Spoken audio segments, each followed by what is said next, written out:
Hello, everyone, and welcome to Call Time Theater Pod, where every role in theater matters. This is the space where we can talk about it all, where we can laugh, learn, and sometimes call out the chaos. So sign in on the sheet, cause it's call time.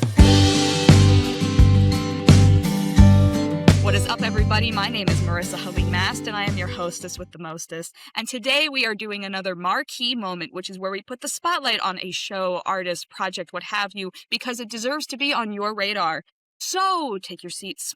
Go ahead and take a sip out of that very overpriced intermission cup that, I make a lot of jokes about the intermission cup, but I'm just going to say it point blank. I love the intermission cup. I know you love the intermission cup. Let's just all come together and worship the intermission cup. But before I continue with the cup, I am here today to talk about the brand new musical that I have been following and currently obsessed with. This is Bone Wars. Yes, you heard me correctly, Bone Wars. And I am here with some of the cast and creative of that show today. Hey, everybody. Hello, hello. Hey. Hi, everybody. My name is Samuel Neagley. I am the creator of Bone Wars, the musical. I'm also the executive producer, and I play the role of Cope in the show. Hey, everyone. My name is Dalton Maltz. I am the music producer on the show, as well as playing O.C. Marsh. Hello. My name is Audrey Latt. I play Judge Top. Hi, I'm Sofia Talarico. I'm playing Annie in Bone Wars. Fantastic. Absolutely fantastic. So the first question I feel is most appropriate is, what is Bone Wars? So, what is Bone Wars? Bone Wars is a true story. It's a forgotten piece of American history about the rivalry between O.C. Marsh and Edward Drinker Cope, which Dalton and I are playing. That is why we look like this. It is sort of optional that we have these mustaches and beards, but here we are. Dashing. Love it. Thank you for saying it. But yeah, so these Gilded Age paleontologists hated one another. They were sort of like some of the earliest scientists within their field, and their mutual loathing of one another led to the mass discovery of dinosaur fossils and prehistoric animals in the American West. And it has always struck me as funny that there's this incredibly petty feud behind this sort of like cosmically defining, expansive moment in human and American scientific history. I'm in, because I'm also a history nerd, so this is like, yes, for me. So I want to know from the group very quickly, because not just because I wrote this question down, but out of my own sheer curiosity. Some kids were Greek mythology kids. Some kids were ancient Egypt kids, and some were dino kids.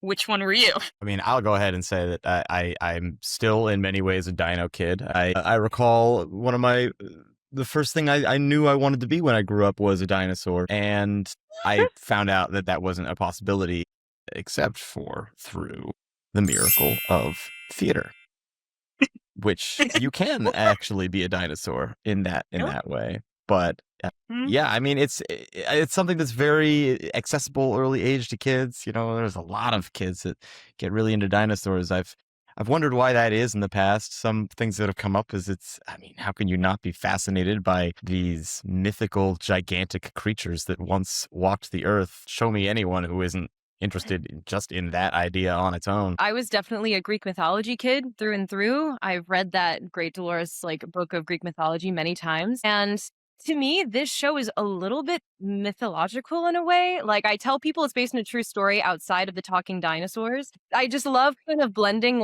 true story and truth with a little bit of lore.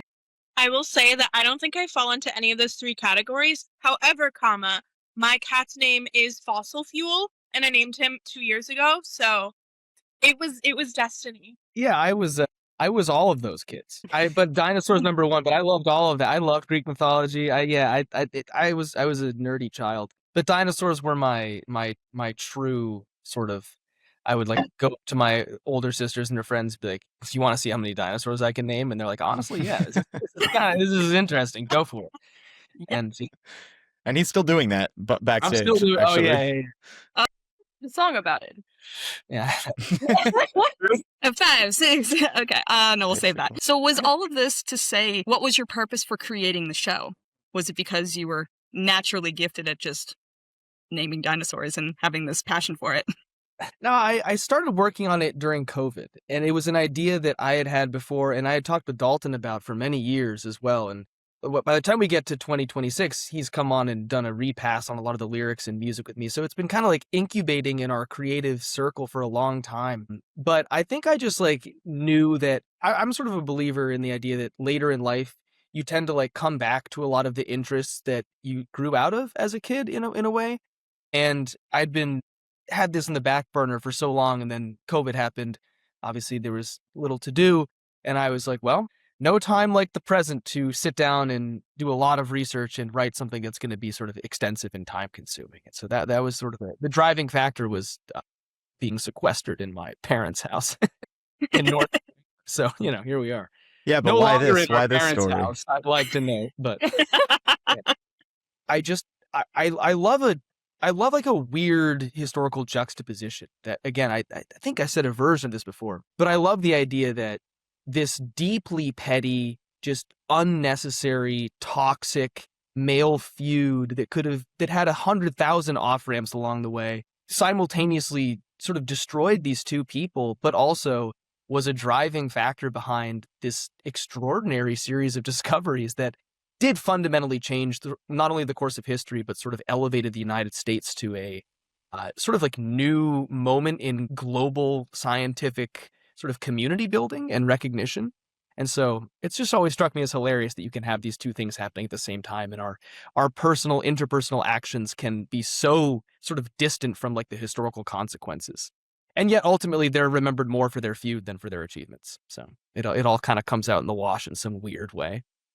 Absolutely. And so were there expectations that you were holding for yourself to portray historical figures? I am very, very pleased at the amount of online material that I have been able to find, primary source material that I've been able to find. We started with a couple of books on the subject that were good sort of gateways into a lot of this material. One of the books that the show was sort of inspired by is called The Bone Hunter's Revenge, and it frames the whole conflict through the lens of this huge spat that they had towards the end of their lives in a magazine called the New York Herald, which no longer exists as it was then. But it gives you this sort of insight into what people were saying at the time and how people were communicating and what the advent of mass media was starting to look like. And this story that has become this sort of underground pop culture piece of trivia that you'll see an article get written up about every couple of years. Have you heard about the Bone Wars? Back then, it was the beginning of mass printed newspapers and the telegram that had just been, and Alexander Graham Bell, who was a contemporary and a frequent house guest of O.C. Marsh's, as I have discovered going through the online portals that contain all of his correspondences with people.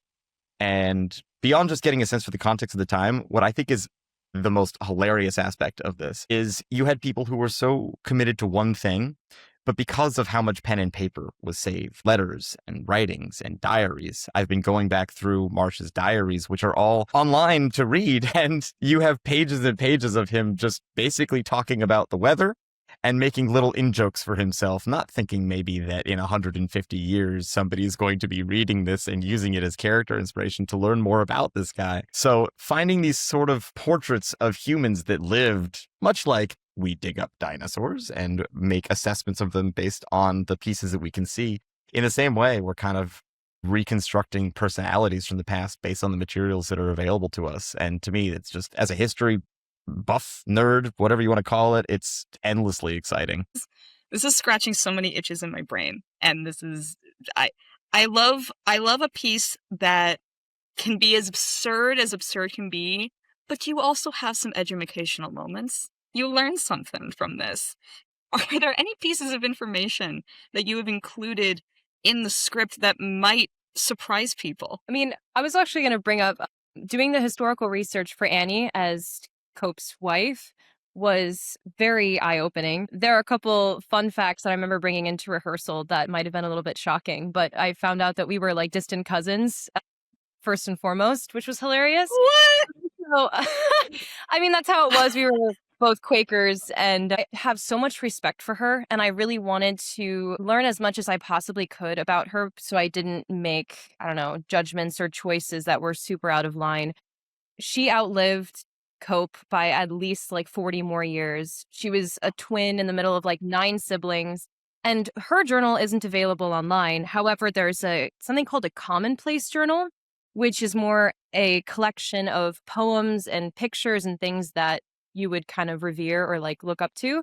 And a lot of her poems, and by the way, she kept this book in her teenage years, were about like perseverance and about getting over grief. And I kept thinking, who died? Because it's really hard to find information about this particular character. And turns out that her father passed away in the middle of that time. So I think she was grieving her father, but it was just like a whole treasure hunt online to find out more about her. And I feel like I'm also making discoveries while playing her in a way. It's almost like a spiritual sense. And I hope that that she's not upset with any choices that I've made. I'm sure she would let you know spiritually, coming through and be like, excuse me, pardon. To bring up like a cut section of lines, because this was originally like a 2.5+ hour show, and there had to be edits, of course, because it is something that's family friendly and like looking for audiences to like digest all of this in a short amount of time. All of the information in there is really impressive. So I wanted to mention something that we had to have been cut. They talk about what happens after their death and their legacy that they left, that Cope and Marsh left. Like Cope, this is the funniest thing. His body was university mascot for almost a century, which is so crazy, but people still use his categorization of reptiles and amphibians today, and I never would have known that. And Marsh's uncle was George Peabody, which is like, and the owner of like one of the biggest like history museums known across the world. And so like most of like the collection comes from Marsh, and it was just really interesting stuff learning about what actually happened after their death.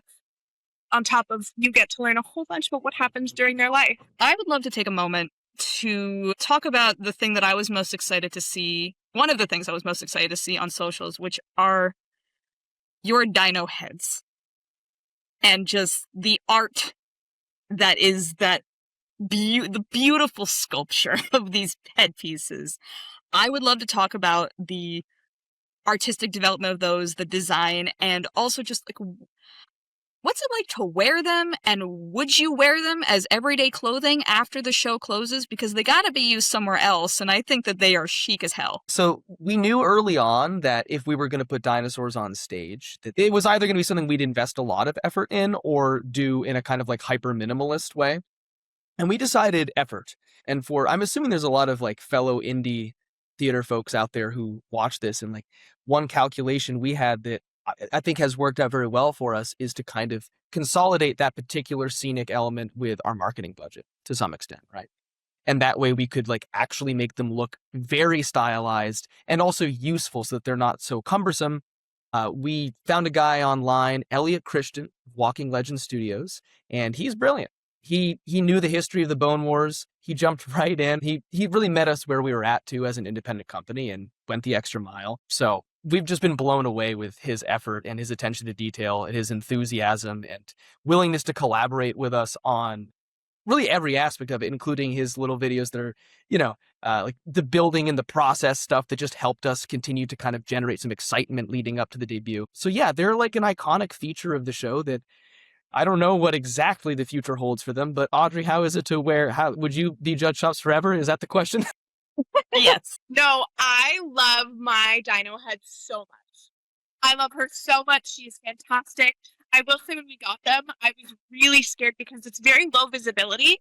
I think what's so unique is that every different dino head has a different mode of visibility and different weight distribution, but none of them are over 3 pounds. So they're very light. And we're so lucky that we have a team that was willing to like add padding where was needed and make adjustments wherever we can. Like Bronto has a whole like back strap and we needed to add like an extra belt because for stability, and like it's just been such a beautiful process. I have visibility right in front of me and then below me like right here, and that's it.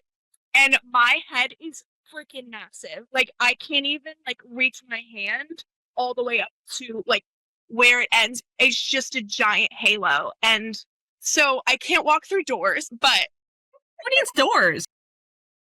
yeah, who needs a door? So that's the one thing where I'm like, I forget how tall and how like wide I am. But after like getting used to it, like I would love to just like wear her for an everyday outfit. Purple has never been my color, but now it is. I am making it my color now.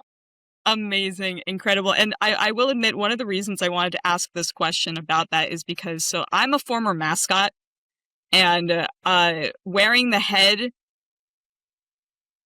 Oh man, did you see the PTSD just happen in my eyes? Yeah, I've done mascot work before as well. This is the lightest mascot work I've ever done. And like it was just the visibility and the wideness and the height that I had to get used to. Like this is the most high quality, lightest mascot work I've ever had to do. Amazing. So I recommend chef's kiss. And it looks stunning. Like I've seen the pictures, I've seen the videos, and I'm just like, this is extraordinary. And I love just the visual aspect of it. But I would love to quickly transfer over, because obviously this is a musical and we need to talk about the music. And I would love to know, in terms of the music itself, where if there were any influences, score-wise, lyricism, where you took direct quotes from, etc., etc. My favorite musical is Passing Strange, and I don't think that it sounds a lot like it, but it's an amazing show. And I think that in terms of like where songs are placed and the length of them and the sort of balance between individual numbers and group numbers, I think that's something that I took a lot of inspiration from. Sound-wise, it's much closer to folk music, kind of a folk rock with musical theater influence. And I owe Dalton a lot of credit in terms of producing. We recorded all of the music together, and also he came through and did a kind of lyrical and sort of like a technical pass at all of the stuff that I had prepared, and which is a funny opportunity for him to Marsh my cope, because that's what Marsh would have done. It's like, look at his big, beautiful idea and be like, well, that's wrong. Like, no, that is never. I would never be so forthright.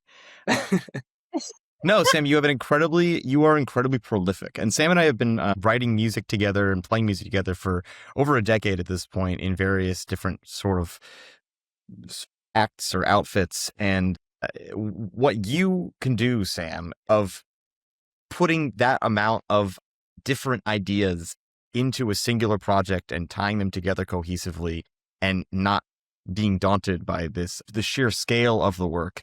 When I came into this and there were 21, 22 songs roughly that had already been rough recorded and semi-produced, I was so happy because there was so much to work with.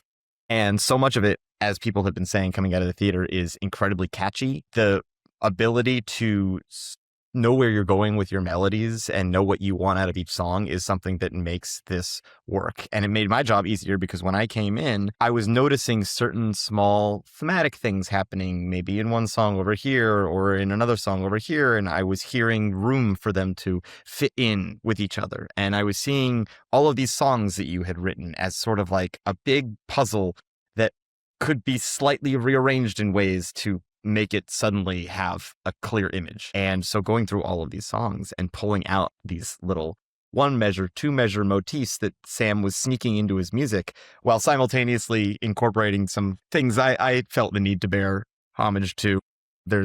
If you listen very closely, you might hear a little bit of callbacks to some favorite dinosaur soundtrack media if you listen very closely. What I'm saying is it's full of Easter eggs. And my own personal influence coming from a bluegrass and folk music background, and just knowing that this is the majority of so much of this takes place in the West. In the Wild West. And I always imagined this sort of bluegrass pastiche, banjos and mandolins, which Sam is a fantastic mandolin player. And we traded off bits and pieces of recording this whole thing, but finding ways to weave in old folk standards just to give people's ears something to hook onto and know. And your brain doesn't even realize that you recognize something until you've heard it 50 times. And then you go, and then you're down another rabbit hole of finding all the inspiration for the music that you're listening to now. I will say the duets that Sam and I have through the run of the show are just fantastic pieces of art and really show the development of our relationship over the course of time. My last song that I sing is very emotional and intense, and I've been excited to sing it since the moment I heard it in our first rehearsal. And I remember in college, my teacher used to say not to bring in Sondheim music into auditions because she said that he does all the work for you. It's so easy to act and to sing, and you don't actually have to do anything. And I told Sam once that that's almost how that song feels. Like, I don't even have to try. Like, the song does it for me. And that's been a real blessing, but absolutely catchy. And they really do tell stories, whether they're, singing together or there's dissonance. Like, they really paint the picture and the feelings of these characters. It's been a joy. Making me emotional. I love this. This is great. Also, as a fellow mandolin player, thank you for your service. Oh, nice. Yeah, there are a lot of mandolins in the show. And me, we play a lot of the same instruments, so the recording process was just us like fighting between mandolins, guitars, and keyboards in this tiny little room, just being like, "Well, I'll do this part. No, you do this part. You might be better at this." I'm not getting this. Can you give it a shot? Well. Something that I think is so critical in narrative momentum for a show like this is keeping the music related to the plot. And how do you express the color of the emotion, the thing that is happening on stage through the music?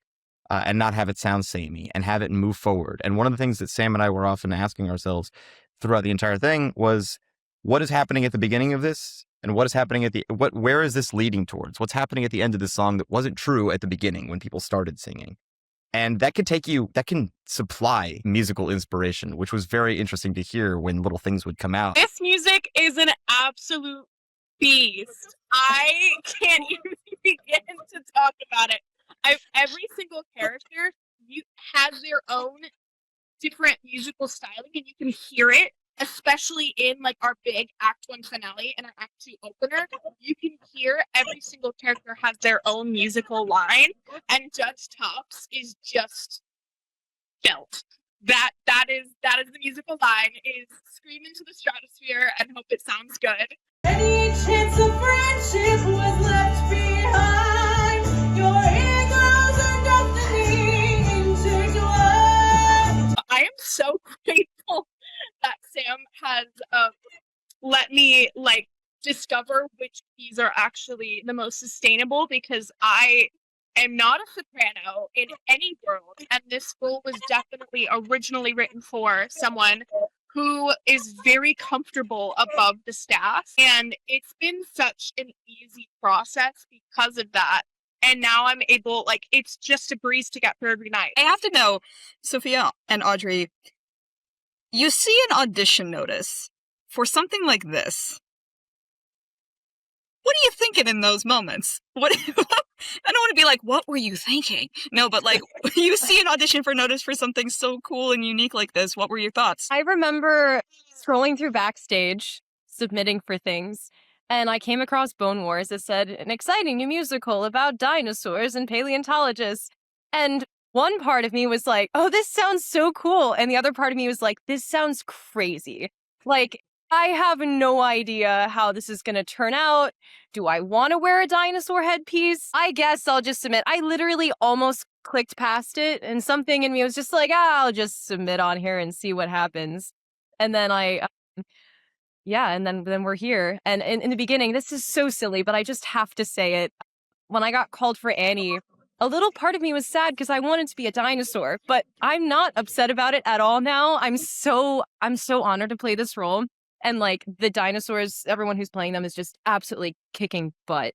But I don't know, I'm so glad that I didn't scroll past it, because it's been such a blessing to work with all of these individuals. And it's just by far the most professional and, safe creative space that I've ever been in. So I've been very fortunate that all of the works I've done over the past few years have been new original works. And that is the dream. I love original works. So the second I saw a new original musical, and it's at the Players Theater, which I go to all the time, I see plenty of shows there, and I love that space. I was like, oh my God, I've always wanted to perform in this space, and it's a brand new musical, and it's something really wacky and comedic. I was so excited. I brought up to Audrey, I didn't realize this till we opened, but I asked her, did we meet in the audition room? And we did. And you had the energy too. We're talking about the people behind the table having a fantastic energy, which is absolutely true. But I remember meeting you and just thinking, oh, she's going to be in this. I don't know for what, but she walked in with that energy. And I had the experience of feeling, I thought I bombed it. I thought I did like terribly. And I told everybody, yeah, I auditioned for this, but there's no way it's happening. And then I got the email and I was so confused. Like, no, I did terribly. Like, there's no way this is real. So I just didn't really like let it sink in until our first rehearsal. And then it was just magical from there. But I was in denial for a long time for some reason. Sofia is a real life Disney princess, so this shocks me. It baffles me. Genuinely, the sweetest, kindest, most talented person on the planet. Oh, I'm gonna cry again. I love this energy so much. So I would love to circle back to a point that we had done earlier in the interview, which was the show's relevance. And I would love to know from all of you, what are you hoping audiences walk away thinking and feeling after they leave Bone Wars? Something I keep saying to folks, and you can all chime in on this. I think that the Gilded Age feels very relevant right now. You know, this is a show this is a comedy, and it's very silly. And so, if the role of artists is on some level to hold up a mirror to society, ours is a funny mirror, and it's distorted by dinosaurs and musical comedy and all kinds of stuff. But it is a mirror nonetheless. And you know, we're working with a story that tells of all of the features of the Gilded Age. You know, technological expansion at the expense of the natural world and human beings, obscene wealth inequality, power structures that are hyper transactional and driven by ego and pettiness and a sense of like greed and inflated self, and the kind of immense fallout that is a perpetual sort of storm from this thing that is doomed to fail in a relatively short period of time, but is like completely insistent on its inevitable progress. And to me, that is a very potent way to look at the moment we're experiencing right now. And our director says this all the time, Laura, that people know when they're living history. And we all know that it's happening now. And so I think it's a great time to look back on moments in American history or world history that you're never going to find something that's perfectly analogous, but boy, are there a lot of parallels to draw. And I hope that people leave thinking about those. First of all, of course, I'd like people to walk out of the theater going, well, that is some very impressive facial hair, which... Well, that's inevitable. Inevitable. Yeah, although you'd be surprised at how many people go, that beard is real? And I'm like, yes, could you not see me yanking on it during the entire show to just Some prove good glue. that? It's strong glue, like Sam was saying. The Industrial Revolution was a massive upheaval of life. And we are going through another version of that right now, where everything we knew to be true seems to not be true. And we're entering this whole new world where it seems as though if you aren't at the top of the heap, you're trying to figure out, it's sort of an existential crisis. So that is true and related and relevant. But while that is going on, people are still just having their personal lives play out. And you get these two historical figures who, and I use this word with everything that comes with it. There are problems with them. They are problematic men in many ways. And looking back at these relics from this older time and putting them literally on trial in this show as we do, and then where we come to with the verdict, and it asks this question of how do we judge people who were complex, who both had these terrible tendencies to do certain things, but also made great strides and helped us achieve developments of new sciences and things. And it doesn't, I don't think, strive to answer that question of how do we do it, but it definitely gets closer to it with how we approach these sorts of things. And at the same time, you know, legacy is a lot more than just where your name sits. You see it from these two men who are now characterized, despite everything they achieved, by their nastiness towards one another. And so how we behave to each other is just as much a factor in how we're remembered than any of the accolades we earned ourselves, which I think people could stand to remember. I will say my character's perspective in the show is much more, I mean, all my scenes are with Cope, with my husband, and seeing our relationship, I don't know how much of a spoiler alert we're supposed to be giving here, but not go so well, and how much selfishness and inflexibility plays a role in that. My goal is to make people cry. I will say that. Honestly, as a child of divorced parents, this really hits home for me. Not to say that actually there's a divorce here, but any kind of marital problems or relationship problems. I know that seems like a much smaller scale thing, but it's influenced by the two men's hatred of each other and their obsession. I really think that that's always relevant. However, I did find myself thinking today about social media and, its insistence on, individualism and ego. And I imagine like what these two men would have done with social media accounts. And, they actually do use media within their day to get back at each other and like keep up their image and try to destroy each other's image. But I mean, that's being done in this current day and age, but more with social media in a different way. So I think looking back, I don't know, we're not that different from how it used to be. And it wasn't always better back in the day. That's an absolute lie, especially considering how little rights women had. I mean, people do ask me sometimes at the end of the show, like, oh, did Annie divorce him or whatever? And like, no, that would have been terrible for her life. She would have had no money. She would have had no right to her daughter. Like, it's crazy, the inequalities. These men had platforms to speak about all kinds of things. And the way that they used their platforms was also questionable in some ways. Anyway, not to judge you too harshly. That's Audrey's job. Oh my God, it literally is. That's what I'm here for. I love all of this. And so what I would like to do now is I would love each of you to stare down the camera. Okay? And I want you to manifest the future of Bone Wars, the musical. I would love to see Bone Wars continue into a full-scale production with a larger theater. It could fill a space like that because it just is such a spectacle and the story is so big in that way. I don't know why, but I feel like I'm in Disneyland when I watch the dinosaurs from the wings do their songs. I somehow see this being performed at like shows, either in Disneyland or at theme parks, if not on Broadway directly. But I think this could be very educational and also a lot of fun for a lot of families. One, it inspires someone to make the fan fiction between Cope and Marsh because they were definitely secretly queer and in love, but it was just too early in their time. So hopefully this will spark some ideas.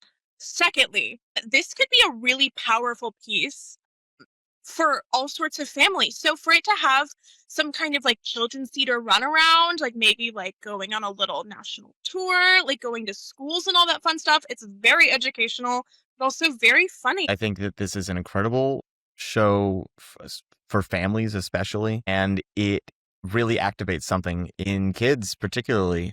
It's a great piece of theater, but on top of that, it's a great piece of educational theater. And I would love to see it as a mainstay at museums, academic institutions, something that can be interactive or participate in that sort of interactive landscape. And I believe old stories are coming back into the consciousness all the time. And there have been attempts to bring this story to the mainstream for a while now. And eventually there will be a show or a movie or something that gets made that launches Marsh and Cope's story into being a household idea. And I would like for this to, if not be the thing, strongly associated with it, because I think it is one of, if not the ideal way to experience this story, with this sort of madcap adventure, and it's whimsical, it's high energy, and I think it captures the narrative very well. Yeah, I think to manifest a strong best case scenario, I think that we get the traction that we're trying to earn. And I think that we continue to grow every area of the show and find ourselves trying to do what we've already been doing, which is fuse the worlds of paleontology and theater. And that would hopefully mean going to, for example, a city like Denver that has a strong academic paleontological institutional sort of underpinning and also a thriving art scene. Bone Wars at Red Rocks, that would be sick. Life-scale dinosaurs, that's also a goal. But the idea would be that you could build an awareness of this in the places that are the most sort of primed for it in terms of their own history and immediate cultural and scientific resources before you come back to New York and find yourself on Broadway. Incredible. And as someone who is a very witchy woman, very at one with the universe, I say it is written. Okay, I will do my sealing spell on this after we wrap. And so now, as we come to a close here, where can people follow the development of Bone Wars? Yeah, we're easy to find at Bone Wars the Musical. TikTok, Instagram, Facebook. We're on YouTube too, but yeah, our Instagram and TikTok have been great for that. So Bone Wars the musical. You'll see this Triceratops. All of that information is going to be on screen and in the description box below. Everybody, thank you so much for being here. I am so excited for this show. I wish nothing but success for all of you individually as well as for Bone Wars, and I'm obsessed. I've said this before. I'm obsessed. I'm really glad that you are all here today, and I am thankful for all of you out there in Living Land for tuning in and signing in on the call sheet for this episode of Call Time a Theater Pod, Marquee Moment for Bone Wars, the musical. My name is Marisa Helene Mast. You are the audience. Bye-bye now. Who will be remembered?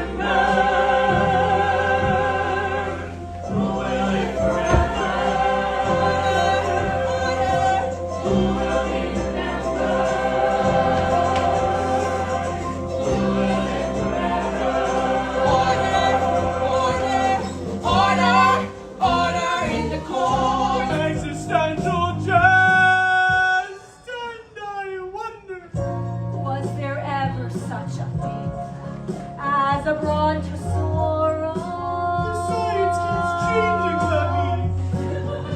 Lemmy. We have femurs of lemurs and spines of canines. We have femurs of lemurs and spines of canines. And a whole lot else that I've never seen.